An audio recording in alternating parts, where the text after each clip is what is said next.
मंजू वर्मा, सह आचार्य, राजकीय कला महाविद्यालय, सीकर।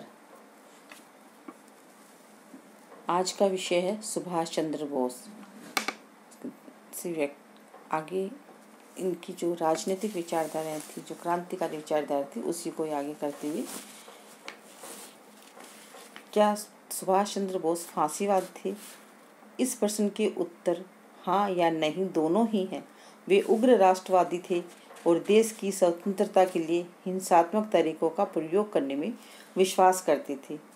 इसीलिए द्वितीय विश्व युद्ध के दौरान उन्होंने भारत की स्वाधीनता के लिए आज़ाद हिंद फौज का गठन किया। विश्व के अनेक देशों में स्वतंत्रता के लिए हिंसात्मक संघर्ष चलाए।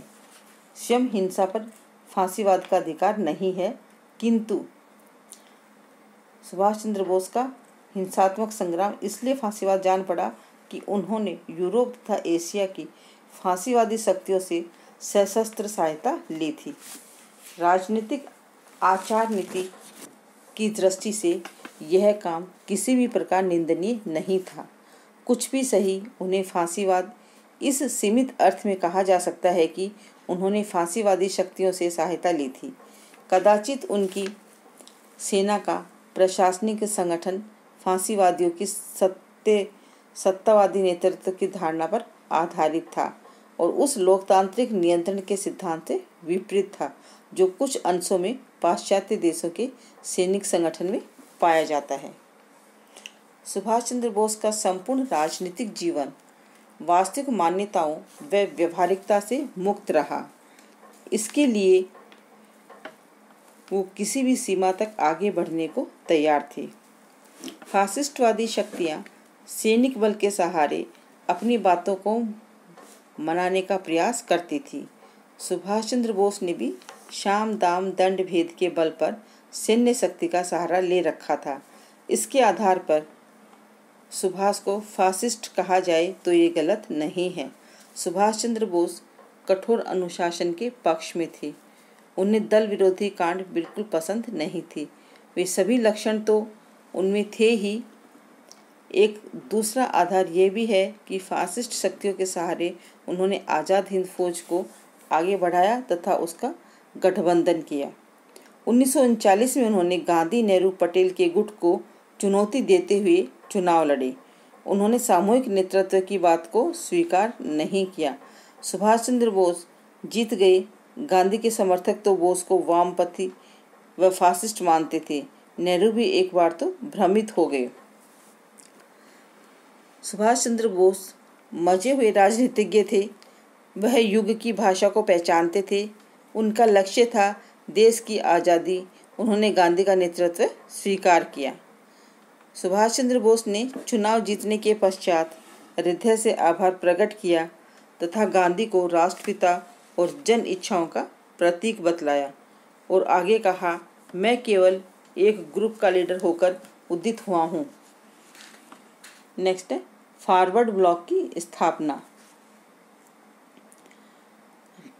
कांग्रेस की अध्यक्षता का परित्याग करके मई 1939 में सुभाष चंद्र बोस ने फॉरवर्ड ब्लॉक नामक एक नया राजनीतिक दल स्थापित किया।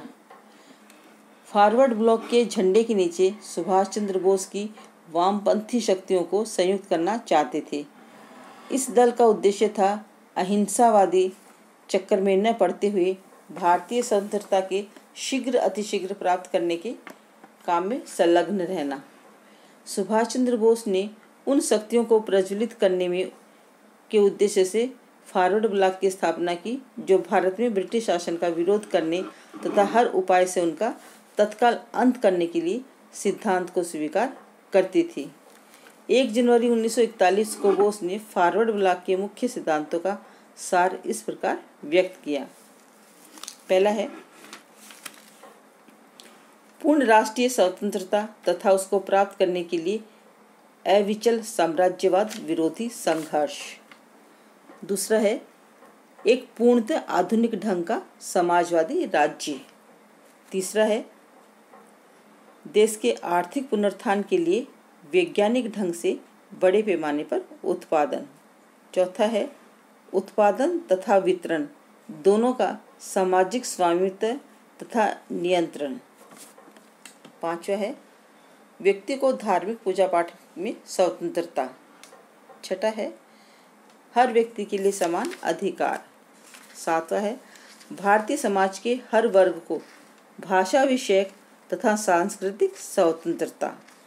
8वां है नवीन स्वतंत्र भारत के निर्माण में समानता तथा सामाजिक न्याय के सिद्धांतों को लागू करना।